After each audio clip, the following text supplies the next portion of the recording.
बेटा ये अपना some basic concept of chemistry का 4th लेक्चर है। इससे पहले वाले 3 लेक्चर में, सबसे पहले वाले लेक्चर में तो हमने कुछ बेसिक टर्म्स पढ़ी थी, जैसे मैटर क्या होता है, होमोजीनियस हिट्रोजीनियस क्या होता है, mixtures, homogeneous mixtures, atoms, compounds, ये सारी चीज़ें। उसके बाद में मेजरमेंट टर्म्स में कि प्रेशर को कैसे मेजर किया जाता है, अलग अलग यूनिट में कैसे लिखा जाता है, फिर वॉल्यूम का मीटर क्यूब, सेंटीमीटर क्यूब, ये सब क्या रिलेशनशिप होता है। देन टेम्परेचर के बारे में हमने पढ़ा था, फ़ारेनहाइट वगैरह में कैसे चेंज करना होता है। उसके बाद में सेकंड वाले लेक्चर में बेटा हमने आइडियल गैस इक्वेशन में जो गैस कांस्टेंट है उसकी अलग अलग सिचुएशंस में क्या क्या वैल्यूज आती हैं, ये सब देखा था। उसके बाद में डाल्टन से एटॉमिक थ्योरी, फिर इंपॉर्टेंट जो टर्म्स हैं उसके अंदर भाई हमने atomic mass unit, atomic mass, relative atomic mass, mole, फिर उसके बाद में ग्राम एटॉमिक मास, एटोमिस्टी, ठीक है, ये सारी चीज़ें बेटा हमने करी थी। वाई मैप हमने पढ़ा था, जो मोलिकुलर मास है बेटा वो उसके बारे में पढ़ा, ग्राम मोलिकुलर मास के बारे में पढ़ा। उसके बाद में कुछ न्यूमेरिकल्स थे, एवरेज एटॉमिक मास के बारे में पढ़ा था। उसके बाद में वेपर डेंसिटी, स्पेसिफिक ग्रेविटी वगैरह के बारे में हमने पढ़ा था बेटा। थर्ड लेक्चर में हमने यहाँ पे बेटा इम्पिरिकल और मोलिकुलर फार्मूला के बारे में पढ़ा था, कैसे ये निकाले जाते हैं, इम्पिरिकल और मोलिकुलर फार्मूला कैसे इनके क्वेश्चन करे जाते हैं। साइंटिफिक नोटेशन करी थी, प्रिसीजन और एक्यूरेसी के बारे में। फिर उसके बाद में सिग्निफिकेंट फिगर्स, ये सब हमने पढ़ा था। राउंडिंग ऑफ करनी सीखी थी, इनमें डिवीजन और मल्टीप्लिकेशन में क्या रूल लगेंगे, ये सब किया था बेटा। फिर केमिकल लॉज ऑफ कम्बिनेशन में law of conservation of mass, law of definite proportions, law of multiple proportions, ये सब हमने किया था। फिर then law of reciprocal proportions, then जो Gay Lussac's law of gaseous volume से वो हमने बेटा करा था। आज के लेक्चर में मोल कंसेप्ट पढ़ेंगे कि इसके न्यूमेरिकल्स कैसे करे जाते हैं, मोल एनालिसिस करना सीखेंगे, इसके कुछ न्यूमेरिकल्स करेंगे, लिमिटिंग रिएजेंट के बारे में सीखेंगे। उसके बाद में बेटा हम देखेंगे लिमिटिंग रिएजेंट को कैसे जल्दी से फाइंड आउट किया जा सकता है। फिर उसके बाद में लिमिटिंग रिएजेंट के कुछ न्यूमेरिकल करेंगे। फिर रिएक्शन इन सक्सेशन के बारे में पढ़ेंगे, ये टॉपिक नहीं है, ये टाइप ऑफ क्वेश्चन है, इसके एक दो क्वेश्चन करेंगे। फिर परसेंटेज यील्ड के बारे में, फिर परसेंटेज प्योरिटी, देन उसके बाद में मिक्सचर एनालिसिस हम करेंगे।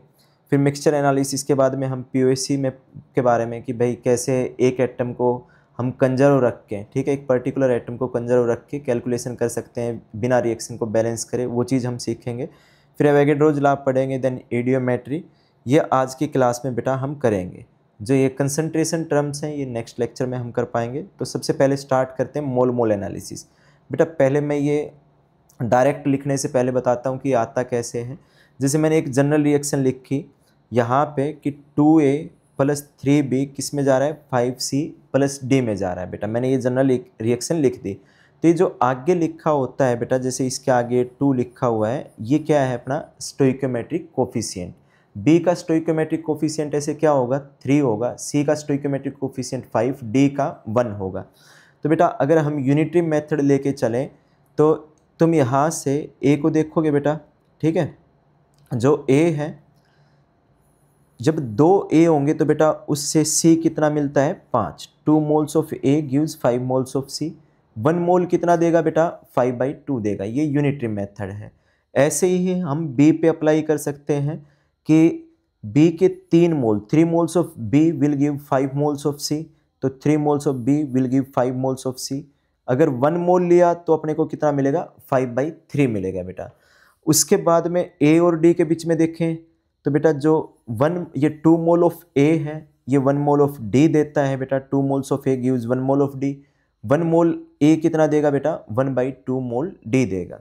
सेम बेटा यहाँ पे अगर मैं B और D को देखूँ तो B और D को देखता हूँ तो बेटा यहाँ से 3 moles of B will gives 1 mole of D। कितना दे रहे हैं बेटा, 1 मोल D। 1 मोल से कितना मिलेगा, 1/3 मोल्स ऑफ D, ये मिलेगा बेटा। तो अपने को पता चल गया यहाँ से कि A का अगर 1 मोल हुआ तो C के कितने मोल मिलेंगे बेटा, 5/2। और 5 मोल्स B के हुए बेटा, तो बेटा यहाँ से 5/3 मोल्स ऑफ D मिलेगा। 5/3 मोल्स ऑफ D, ये यूनिटरी मेथड ये कैसे बताया गया है बेटा, जैसे कि अगर B के 3 मोल है बेटा, B के कितने मोल है यहाँ पर, 3 से 1 D मिल रहा है। 3B से कितना D मिल रहा है, 1D। तो 1B से कितना मिलेगा, 1/3D। 5 अगर B ले लिए तो कितना मिलेगा, 5/3D मिलेगा। तो ये कुछ यूनिटरी मेथड पे कैलकुलेशंस करके बताई गई हैं। अब बेटा इसको डायरेक्ट पे अगर हम लेके चलें, ठीक है, अगर डायरेक्ट चलते हैं तो हम क्या लिख सकते हैं बेटा यहाँ पे कि मोल मोल एनालिसिस में कोई भी रिएक्शन है, अगर यहाँ पे जैसे A plus B goes to C plus D हमने लिखा, तो जो ये कैपिटल ए है ये हमारा रिएक्टेंट, इसका स्टोइकोमेट्रिक कोफिशिएंट क्या है, स्मॉल ए। तो बेटा हम ऐसा लिख सकते हैं कि moles of a reacted upon its stoichiometric coefficient small a is equal to moles of B reacted upon its stoichiometric coefficient small b is equal to moles of C formed upon its stoichiometric coefficient small c is equal to moles of D formed upon its stoichiometric coefficient small d। ये बेटा बताया गया है। जैसे इस वाले में आगे इस न्यूमेरिकल को करेंगे हम आगे, एक जो न्यूमेरिकल है इस वाले न्यूमेरिकल को देखते हैं जो लिखा हुआ है 5 moles of B के 5 moles of B will give how many moles of D, कि B के कितने मोल है बेटा 5, उससे D के कितने मोल मिलेंगे। रिएक्शन दे रखी है जो हमने ऊपर लिखी थी, यही कैलकुलेशन करी थी कि 2A प्लस 3B, अभी जो मैंने यहाँ से इरेज किया था वहाँ पे यही कैलकुलेशन लिखी हुई थी बेटा। 2A प्लस 3B किस में जा रहा है, 5C प्लस D में। ठीक है, ये इक्वेशन है। इस इक्वेशन को देख के हमने ये बताना है कि अगर B के 5 मोल हुए तो हमें D के कितने मोल्स मिलेंगे।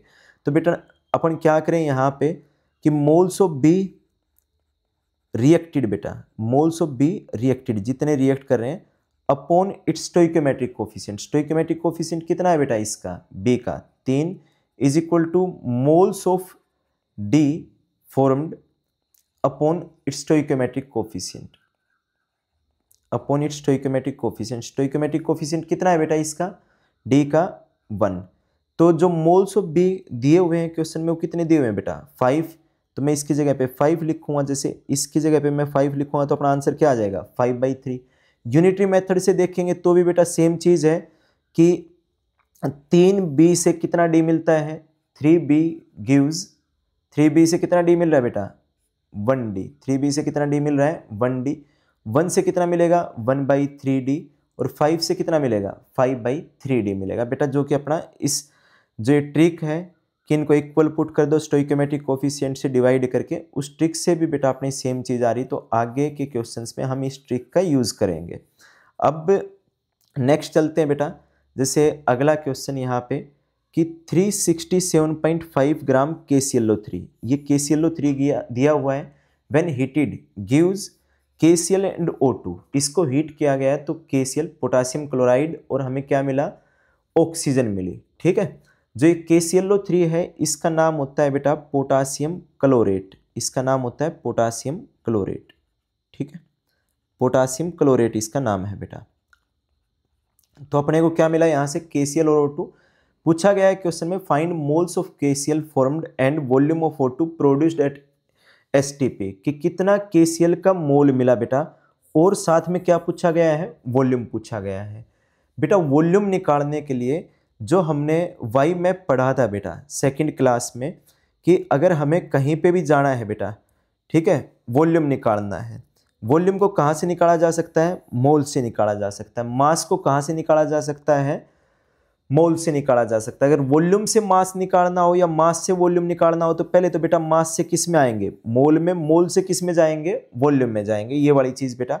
अब उस क्वेश्चन पे चलते हैं। तो सबसे पहले हम मोल्स निकाल लें।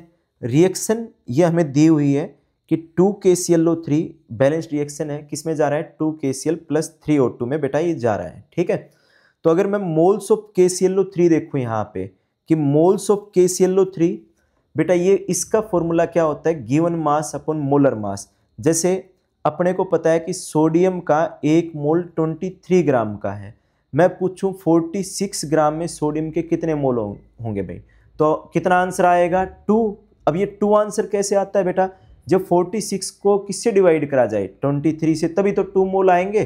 तो वैसे भी अपने देखो इसको ऐसे कर सकते हैं कि अगर 23 ग्राम होता, ठीक है, ये फॉर्मूला भी कहाँ से आता है कि 23 ग्राम सोडियम होता, इसका मतलब कितना मोल 1 मोल, 1 ग्राम सोडियम है तो इसका मतलब कितना 1/23 मोल।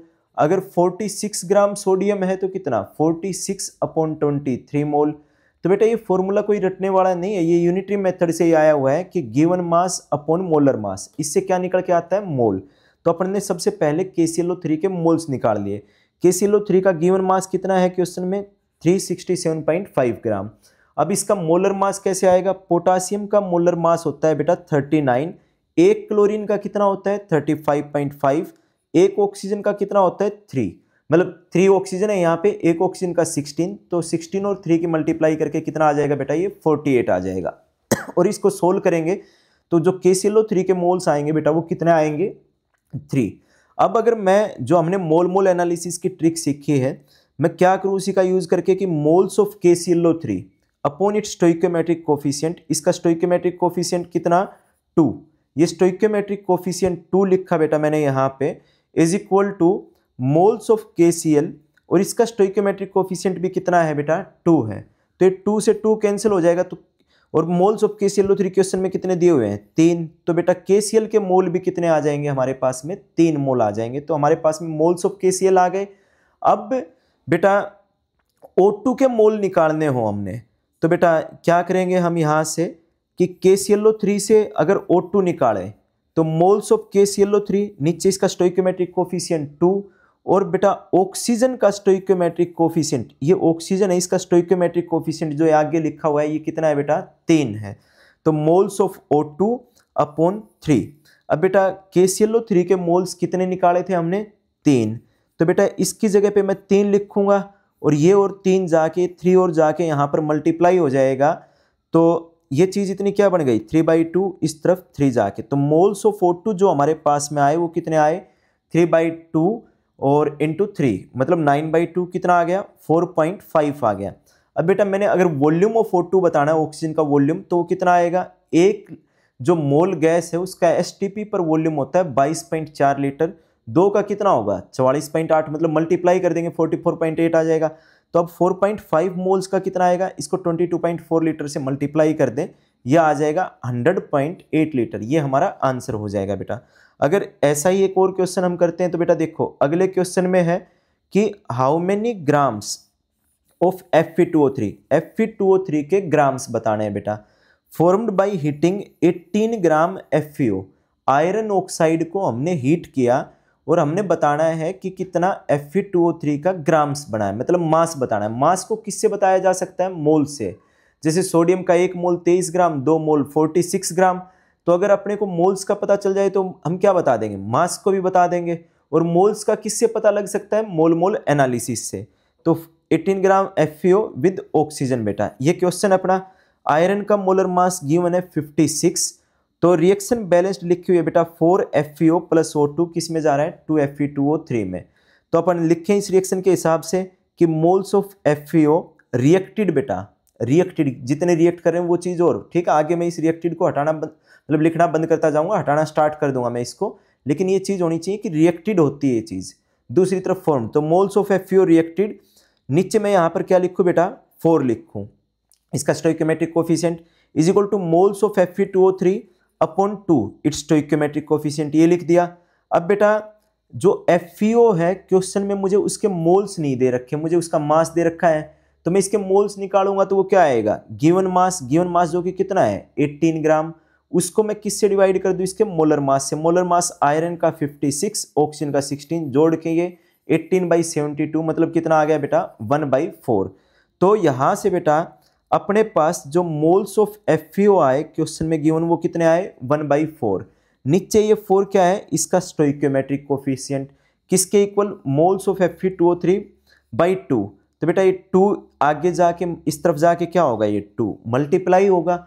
अब ये मल्टीप्लाई होगा तो मोल्स ऑफ Fe2O3 किसके इक्वल आ गए बेटा 1/8 के इक्वल आ गए। मास ऑफ Fe2O3 बताना है बेटा, तो 1/8 इसके मोल्स हैं, तो अपने को फॉर्मूला पता है ना कि गिवन मास अपॉन मोलर मास, ये क्या होता है नंबर ऑफ मोल्स, तो अगर मोल्स से अपने को क्या बताना हो मास, तो मोलर मास से मल्टीप्लाई कर देते हैं, तो Fe2O3 के मोल्स तो 1/8 आए, मास बताना है तो इसको इसके मोलर मास से मल्टीप्लाई कर देंगे। यहाँ पे ये 112 क्यों लिखा हुआ है, क्योंकि एक आयरन कितने का 56 ग्राम का, 2 आयरन कितने के हो जाएंगे 56 × 2 मतलब 112, एक ऑक्सीजन 16 ग्राम, 3 ऑक्सीजन कितने की 48 की, तो इसको पूरे को सोल्व करने पर अपना आंसर क्या आएगा बेटा 20 ग्राम आंसर आएगा। उसके बाद में एक और क्वेश्चन इसी तरह का कि find weight of residue. Residue क्या होता है? जो चीज़ बच गई है, ठीक है। जैसे मान लो कैल्शियम कार्बोनेट को हीट किया, तो कैल्शियम कार्बोनेट को हीट करने पर CO2 गैस ये तो एस्केप आउट कर गई, उड़ गई है। तो जो चीज़ बच गई है कैल्शियम ऑक्साइड, उसको क्या बोला जाता है बेटा? रेजिड्यू बोला जाता है। तो इसमें कि find weight of residue obtained when calcium carbonate is strongly heated and 5.6 litre CO2 is produced at STP। यहाँ पे कैल्शियम कार्बोनेट का मास नहीं दिया गया, क्या दिया गया है कि CO2 का कितना वॉल्यूम प्रोड्यूस हुआ। तो अपन मोल मोल एनालिसिस लगाएं बेटा, तो अपने को कैल्शियम ऑक्साइड चाहिए ना कि कितना है, तो moles of calcium oxide upon its stoichiometric coefficient कितना है बेटा? वो 1। तो नीचे 1 लिख दो, मैंने यहाँ पे नहीं लिखा है तो भी सेम बात है। Moles of CO2 upon its stoichiometric coefficient कितना? 1। तो बेटा ये यहाँ पर 1 लिख दिया। तो मोल्स ऑफ कैल्शियम ऑक्साइड किसके इक्वल बेटा? CO2 के मोल्स के बराबर। CO2 का गिवन वॉल्यूम कितना है बेटा? 5.6 लीटर। अपने को पता है कि 22.4 लीटर मतलब 1 मोल। उसके बाद में 1 लीटर मतलब 1/22.4 मोल, और 5.6 लीटर होता तो ये कितना आता है बेटा? 1/22.4 इंटू 5.6 इतने मोल, मतलब given volume upon molar volume. 1 mole का वॉल्यूम, जैसे given mass upon molar mass से नंबर ऑफ मोल्स आते हैं, ऐसे ही given volume upon molar volume से क्या आ जाएगा? Number of moles. तो बेटा ये कितने आ गए अपने पास में? 5.6/22.4 1/4 आ गया। तो मास जो है बेटा, मास बताना हमने तो कैल्शियम ऑक्साइड का, इसके मोल्स नहीं बताने थे। मास के लिए क्या करेंगे? इसके मोल्स जो आए हैं बेटा, देखो ये हमने किसके मोल्स निकाले थे? CO2 के। उतने ही मोल्स किसके होंगे? कैल्शियम ऑक्साइड के। तो बेटा मास जो आएगा कैल्शियम ऑक्साइड के 1/4, इसको मैं किससे मल्टीप्लाई कर दूं? इसके मोलर मास से। कैल्शियम ऑक्साइड का मोलर मास है कैल्शियम का 40, ऑक्सीजन का 16, तो अपना आंसर कितना आ जाएगा? 14 ग्राम आ जाएगा।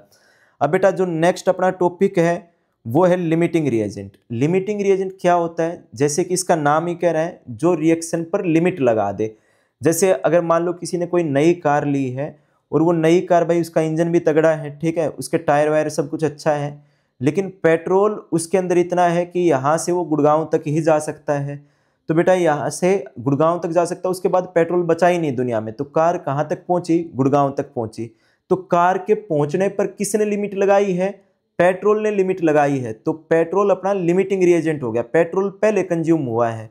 तो रिएक्शन में वो रिएक्टेंट जो पहले कंज्यूम हो जाए उसको लिमिटिंग रिएजेंट बोला जाता है। और कितना प्रोडक्ट बनेगा, मतलब कहाँ तक, जैसे हम कार में कहाँ तक पहुंचे वो किसने डिसाइड किया? पेट्रोल ने। तो कितना प्रोडक्ट बनेगा वो चीज़ किसके अकॉर्डिंग बताई जाती है? लिमिटिंग रिएजेंट के अकॉर्डिंग कैलकुलेशन करी जाती है बेटा उसकी। तो अगर इसकी डेफिनेशन की बात करें तो ये इंग्लिश में भाई कि the reactant which is consumed first, जो पहले कंज्यूम हो जाएगा, limits the amount of product formed, कि कितना अमाउंट बना है उसके जो अमाउंट है उसके ऊपर लिमिट लगाएगा, इसलिए इसको क्या बोला जाता है? लिमिटिंग रिएजेंट बोला जाता है। और बेटा एक चीज़ और याद रखनी, अभी ऊपर हमने इतना यूज नहीं करा लिमिटिंग रिएजेंट को। लिमिटिंग रिएजेंट कंसेप्ट कब यूज करा जाता है? Is used when there are 2 or more reactants. बेटा आगे जब हम इक्विलिब्रियम वगैरह के भी क्वेश्चन करते हैं तो उसमें जैसे एक एसिड दे दिया, एक बेस दे दिया, अपन क्या करते हैं कि लिमिटिंग रिएजेंट को भूल जाते हैं। बेटा जब भी 2 रिएक्टेंट हो तो लिमिटिंग रिएजेंट जरूर चेक करना है। उसको चेक करने के क्या स्टेप हैं कि सबसे पहले तो जितने भी रिएक्टेंट्स हैं कि find moles of all reactants, जितने भी रिएक्टेंट्स हैं उनके क्या पता लगा लेंगे? मोल्स। फिर मोल्स को किससे डिवाइड करेंगे बेटा? उनके स्टोइकोमेट्रिक कोफिशिएंट से। जो वैल्यू सबसे छोटी आएगी, वैल्यू विच इज स्मॉलेस्ट, वो क्या है अपना? वो लिमिटिंग रिएजेंट होगा बेटा। फिर उसके बाद में हमने क्या करनी है? Mole mole analysis, apply mole mole analysis with respect to limiting reagent. Limiting reagent के विद रेस्पेक्ट में मोल मोल एनालिसिस अप्लाई करनी है। जैसे मैंने बताया कि कहाँ तक हम पहुंचेंगे वो चीज़ कौन डिसाइड कर रहा है? गाड़ी का पेट्रोल। तो बेटा जो चीज़ खत्म हो रही है, जो लिमिटिंग रिएजेंट है, वो डिसाइड करेगा कि कितना प्रोडक्ट बना है। तो अब जैसे एक क्वेश्चन बेटा, क्वेश्चन का पहला ही पार्ट है ये कि 5 moles of each H2 and O2, दोनों के कितने मोल बेटा? H2 और O2 के 5-5 मोल लिए गए हैं। Are present which react to form H2O, जो दोनों टकराए रिएक्ट करे क्या बनाने के लिए? H2O बनाने के लिए। Find mass of H2O produce, कि पूछा जा रहा है कितना H2O का मास प्रोड्यूस हुआ। मास को किससे निकाला जा सकता है बेटा? मोल से निकाला जा सकता है, ठीक है। अब मास को हम मोल से निकाले बेटा, तो एक चीज देखो, तो सबसे पहले लिमिटिंग रिएजेंट देख ले हम। तो सबसे पहले क्या करना होता है बेटा, मोल्स लिख दिए, बैलेंस्ड रिएक्शन के नीचे ऐसे मोल्स लिख दिए। क्वेश्चन में दोनों के कितने मोल्स दे रखे हैं, 5-5। लिमिटिंग रिएजेंट चेक करने के लिए हम मोल्स को किससे डिवाइड करते हैं, स्टोइकियोमेट्रिक कोफिशिएंट से। तो हाइड्रोजन का बैलेंस्ड रिएक्शन में कितना है, 2, तो 5/2। ऑक्सीजन का कितना है, 5/1। छोटी वैल्यू कौन सी आई, हाइड्रोजन की। भाई हाइड्रोजन की छोटी वैल्यू आई, तो लिमिटिंग रिएजेंट कौन सा हो जाएगा, हाइड्रोजन हो जाएगा। तो बेटा अब अपन ने H2O कितना बना, ये O2 के विद रेस्पेक्ट में नहीं बताना है। देखो एक ऑक्सीजन से कितना वाटर बनना था, 2, तो 5 से तो 10 बनना चाहिए था, लेकिन बेटा O2 लिमिटिंग रिएजेंट नहीं है, O2 तो एक्सेस में पड़ा है। लिमिटिंग रिएजेंट जिसने लिमिट लगाई है हाइड्रोजन, उसके विद रेस्पेक्ट में बताएंगे। तो मोल मोल एनालिसिस अप्लाई करें तो moles of H2 upon its stoichiometric coefficient क्या बेटा, 2। तो ये 2 इसका स्टोइकियोमेट्रिक कोफिशिएंट हमने यहां पर लिख दिया। उसके बाद में दूसरी तरफ मोल्स ऑफ H2O, नीचे इसका स्टोइकियोमेट्रिक कोफिशिएंट 2 लिख दिया। 2 से 2 ये नीचे वाले क्या हो गए बेटा, कैंसिल हो गए। तो जितने H2 के मोल उतने ही H2O के, यहां से भी देखोगे तो H2 भी 2 और H2O भी 2, दोनों के बराबर मोल्स आएंगे। तो H2O पूरा जो रिएक्ट करा है वो कितना रिएक्ट करा, 5। तो भाई H2O के मोल्स जो आएंगे, हाइड्रोजन जो रिएक्ट करा है ना वो 5 रिएक्ट करा, तो मोल्स H2O के भी कितने बनेंगे, 5। तो मास ऑफ H2O बताना हो तो बेटा कैसे बताया जाएगा कि भाई इसके मोल्स को मोलर मास से मल्टीप्लाई कर दें। H2O का मोलर मास कितना है, 18 ग्राम, तो ये 90 ग्राम आ जाएगा। अरे मतलब जैसे 18 ग्राम का 1 मोल पानी का, अगर 2 मोल है तो 36 ग्राम, 3 है तो भाई 54, मतलब 18 से 36 फिर क्या आएगा, 54 आ जाएगा। 5 है तो कितना आ जाएगा, 90 ग्राम आ जाएगा। एक्सेस रिएजेंट कौन सा होता है बेटा, विच इज लेफ्ट बिहाइंड, जो बचा रह जाए, जो रिएक्ट ना करे। ठीक है, जैसे इसमें ऑक्सीजन बेटा 2 हाइड्रोजन को 1 ऑक्सीजन चाहिए, तो 5 को कितनी ऑक्सीजन चाहिए होगी बेटा, 5 को कितनी लगी होगी, 2.5 लगी होगी। तो बाकी की क्या बची है, एक्सेस। तो बेटा एक्सेस रिएजेंट वो होता है जो बचा रह जाता है, जो रिएक्ट नहीं कर रहा है। तो अगला पार्ट है इस क्वेश्चन का, find volume of excess reagent at STP left after reaction. तो बेटा O2 अपने पास क्वेश्चन में 5 दिया हुआ है, वो हम यहाँ पर मोल मोल एनालिसिस में 5 नहीं लिखेंगे। O2 5 दिया हुआ है, लेकिन कितना रिएक्ट करा वो डिपेंड करेगा कि कितना हाइड्रोजन रिएक्ट करा। हाइड्रोजन हमारा लिमिटिंग रिएजेंट है। तो मोल्स ऑफ H2 बेटा, moles of H2 reacted upon it's stoichiometric coefficient 2, ये जो ऊपर रिएक्शन थी भाई, इस रिएक्शन का स्टोइकियोमेट्रिक कोफिशिएंट यहां पर 2। ठीक है, उसके बाद में O2 रिएक्टेड, इसका स्टोइकियोमेट्रिक कोफिशिएंट ऑक्सीजन का यहां पर कितना है, 1 है, तो बेटा क्या आ गया, 1। तो अब बेटा यहां पर हाइड्रोजन तो पूरा ही रिएक्ट कर जा रहा है, कितने मोल हाइड्रोजन के, 5, तो O2 भी कितना रिएक्ट करा, 5/2। तो moles of O2, oxygen react कितने, 5/2, मतलब कितना आएगा, 2.5 आएगा। तो मोल्स O2 के बचे कितने रह गए, टोटल अपने पास 5 मोल थे भाई, 5 में से जो रिएक्ट कर गए वो माइनस कर दे, 5 - 5/2 कितना बचा रह गया, 2.5। अब बचे हुए का वॉल्यूम बताना है, तो बचे हुए का वॉल्यूम बताएंगे तो 1 मोल का वॉल्यूम कितना, 22.4 लीटर। अब 2.5 मोल का कितना आ जाएगा, उससे मल्टीप्लाई करेंगे तो 56 लीटर, ये अपना आंसर आ जाएगा। ठीक है बेटा, उसके बाद में एक अगला क्वेश्चन ऐसा ही कि 8 मोल्स, ठीक है, 8 moles of P and 5 moles of Q। P के कितने मोल्स बेटा, 8, और Q के कितने, 5, 5 moles. Gives X moles of R, R के कितने मोल मिले बेटा, X। तुमसे वैल्यू पूछी गई है, फाइंड 10x। रिएक्शन दे रखी है 2P + Q, किस में जा रहा है, R में जा रहा है। तो बेटा यहां से अपन देखें क्या करना है, सबसे पहले मोल्स लिख दिए, P के कितने मोल्स, 8, Q के कितने, 5। लिमिटिंग रिएजेंट चेक करने के लिए किससे डिवाइड करते हैं, स्टोइकियोमेट्रिक कोफिशिएंट से। तो स्टोइकियोमेट्रिक कोफिशिएंट से डिवाइड करेंगे भाई यहाँ पे, तो ये 8/2, मतलब P का स्टोइकियोमेट्रिक कोफिशिएंट 2 है, Q का कितना, 5, मतलब सॉरी 1, तो 5/1 बेटा। यहां से जो अपने पास में छोटी वैल्यू आई वो P के लिए आई, तो लिमिटिंग रिएजेंट कौन सा होगा, P। तो अपनी सारी कैलकुलेशन किसके ऊपर बेस्ड होंगी, P के ऊपर बेस्ड होंगी। तो अपन कहेंगे मोल्स ऑफ P रिएक्टेड, ठीक है, कितना P रिएक्ट करा, is equal two moles of R। नीचे P का स्टोइकियोमेट्रिक कोफिशिएंट क्या लिखेंगे बेटा, 2, R का कितना, 1। तो यहां से बेटा अब जो P तुम्हारा रिएक्ट कर रहा है वो कितना, पूरे का पूरा 8 रिएक्ट कर गया होगा, तो यहाँ पे 8/2 आएगा। तो मोल्स ऑफ R क्या आ जाएंगे अपने, 8/2 मतलब 4, ये X आया। वैल्यू किसकी पूछी गई है 10x की, तो आंसर अपना क्या हो जाएगा 40 अपना आंसर हो जाएगा। अगला क्वेश्चन है कि 6 मोल्स, ठीक है, 6 moles of Na2CO3 react with 4 moles HCl। NaCl के कितने, Na2CO3 के कितने मोल्स बेटा 6 मोल्स, किसके साथ रिएक्ट कर रहे हैं 4 मोल्स ऑफ HCl के साथ में। Find volume of CO2 produced at STP। हमने ये बताना है कि STP के ऊपर कितनी CO2 प्रोड्यूस हुई। तो बेटा रिएक्शन बैलेंस लिखिए हमने, Na2CO3 प्लस 2HCl किस में जा रहा है 2NaCl plus H2O plus CO2। तो बेटा लिमिटिंग रिएजेंट चेक करें, पहले मोल्स लिख दिए Na2CO3 के 6, HCl के कितने 4 मोल। अब डिवाइड करेंगे इसको किससे, इसके स्टोइकोमेट्रिक कोफिशिएंट से। Na2CO3 का 1 है तो ये 6/1 और HCl का 2 है तो 4/2। छोटी वैल्यू 4/2 आई भाई, 6/1 तो 6, 4/2 कितना 2। तो जो छोटी वैल्यू आती है वो अपना क्या होता है लिमिटिंग रिएजेंट। तो सारी कैलकुलेशन अब किसके ऊपर बेस्ड होंगी, लिमिटिंग रिएजेंट जो कि HCl आया है। तो moles of HCl upon its stoichiometric coefficient 2 किसके इक्वल बेटा, moles of CO2 upon its stoichiometric coefficient कितना 1। तो HCl के मोल कितने थे बेटा यहाँ पर 4, तो मोल्स ऑफ CO2 कितने आ जाएंगे अपने पास में 4/2 मतलब 2 आ गए। वॉल्यूम बताना है तो 1 मोल का वॉल्यूम STP पर कितना होता है 22.4 लीटर, 2 मोल्स का कितना हो जाएगा 44.8 लीटर, ये अपना आंसर आ जाएगा। उसके बाद में नेक्स्ट है बेटा अपना कि 27 ग्राम, एक और ऐसा ही question, 27 gram aluminium is heated with 49 ml H2SO4। Aluminium कितना 27 ग्राम इसको हीट किया गया 49 ml H2SO4 के साथ में। डेंसिटी कितनी है इसकी 2 ग्राम पर ml, डेंसिटी कितनी है इसकी 2 ग्राम पर ml इसकी डेंसिटी है बेटा। Produces H2 gas, find volume of H2 at STP and percentage of aluminium reacted. हमने H2 की क्या बतानी है बेटा, वॉल्यूम बताना है और परसेंटेज कितना एल्यूमिनियम रिएक्ट करा है। अब ये लिखा हुआ है कि STP और NTP जेई में हम सेम ही मान लेते हैं कि कितना बेटा 22.4 लीटर वॉल्यूम।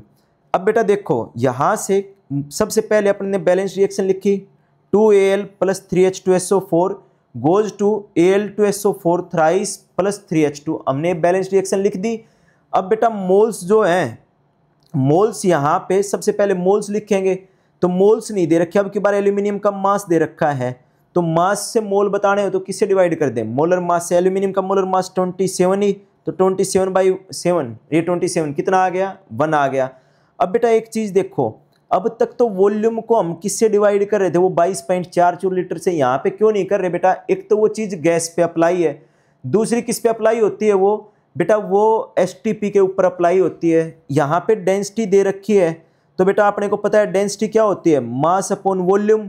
मास क्या आ जाएगा डेंसिटी इनटू वॉल्यूम, तो हम H2SO4 का मास निकाल लें, इसका डेंसिटी वॉल्यूम कितना है 49 ml, डेंसिटी कितनी 2 ग्राम पर ml, तो ml से ml कैंसिल होके मतलब ग्राम में ही आएगा, तो 49 × 2 बेटा, ये तो इसका मास, नीचे इसका मोलर मास 98, तो ये किसके इक्वल आ गया, इसके मोल भी बेटा 1 आए। लिमिटिंग रिएजेंट चेक करने के लिए किससे डिवाइड करना होता है स्टोइकोमेट्रिक कोफिशिएंट से, तो इसको स्टोइकोमेट्रिक कोफिशिएंट से डिवाइड किया।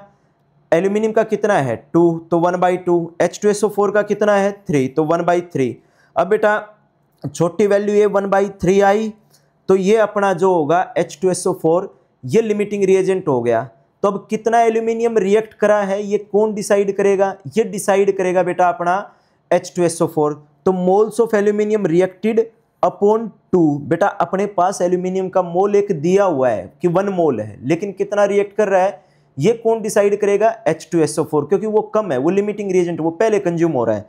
तो मोल्स ऑफ H2SO4 अपॉन 3 इसका स्टोइकोमेट्रिक कोफिशिएंट, तो H2SO4 की जगह पे यहाँ पे लिखेंगे बेटा इसका 1 मोल, ये 2 और जाके मल्टीप्लाई हो जाएगा, तो एल्यूमिनियम का कितना मोल रिएक्ट किया बेटा यहाँ पर 2/3 × 1, ठीक है, तो ये आ जाएगा 0.67।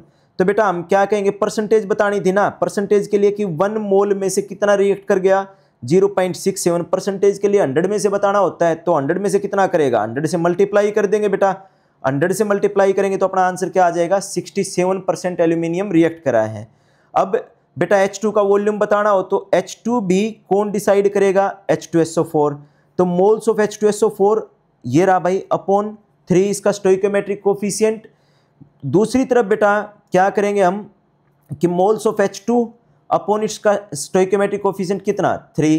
तो जितने H2SO4 के मोल उतना ही H2 का मोल, तो H2 का मोल भी कितना आ गया बेटा, यहाँ से H2 का मोल भी 1 आ गया।